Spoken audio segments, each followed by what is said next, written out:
And the truth is, as we now know, thanks to President Trump and Doge and revelations, Israel and the United States funded Hamas. Netanyahu openly advocated for Hamas because they didn't want a unified Palestinian Authority. They wanted to divide and conquer so they wouldn't have to have two states, so they could do what their goal is, ethnic cleansing. That is the goal. So that's their goal. Like, legit, you really believe that the 1948 state of Israel under Netanyahu, his government, is desired to ethnically cleanse and get them all out, 2 million of them, correct? Yeah, 2 million. And then the next line is, the next cliche they'll say, well, why don't we just, these Arab states don't want them. A lot of the same lines are used against the Palestinians that are used against Jews. You'll hear anti-Semites say the Jews were kicked out of 111 countries. If you're kicked out of 111 bars, maybe it's not the bars, it's you. It's a line you'll hear anti-Semites say. Then you'll hear anti-Arab bigots, anti-Palestinian bigots say, how come their neighbors don't want them if they're so great?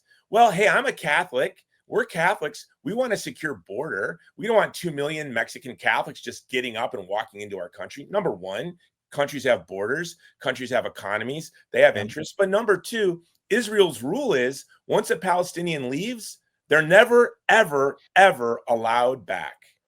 So these states don't want to foment ethnic cleansing. In fact, even when I was initially evacuating wounded Palestinian Christian women and pregnant women and children that were wounded, I was receiving Palestinians and others that were upset with me saying, you're just aiding and abetting the ethnic cleansing of Gaza. And that was a tragedy. That's a decision we had to make. If we had people that would die, we evacuated them to hospitals in Egypt to care for them. But the reality is, under the present circumstances, they will never, ever be allowed back. And their families have lived there since before the time of Jesus Christ. Why in the world should we just take for granted that 2 million people should be ethnically cleansed because of Benjamin Netanyahu's Lebensborn program? It is the Lebensborn program of Netanyahu. But we as Catholics must be vigilant and say, under no circumstances will you ethnically cleanse our people. And the fact is, right now in the West Bank, there is a war on Christians.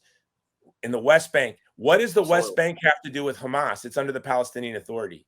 What is going on there? And they're being brutalized. Right now, today, Catholics are praying the rosary, begging for mercy, begging for help. They're being beaten. And what do they get from American Christians, even many Catholics that consume Protestant media? They're getting, well, hey, my friend who's a settler today said to me, we're not stealing from them. They were just renting. And now we said, we're not going to renew your lease. You have to leave. Yeah.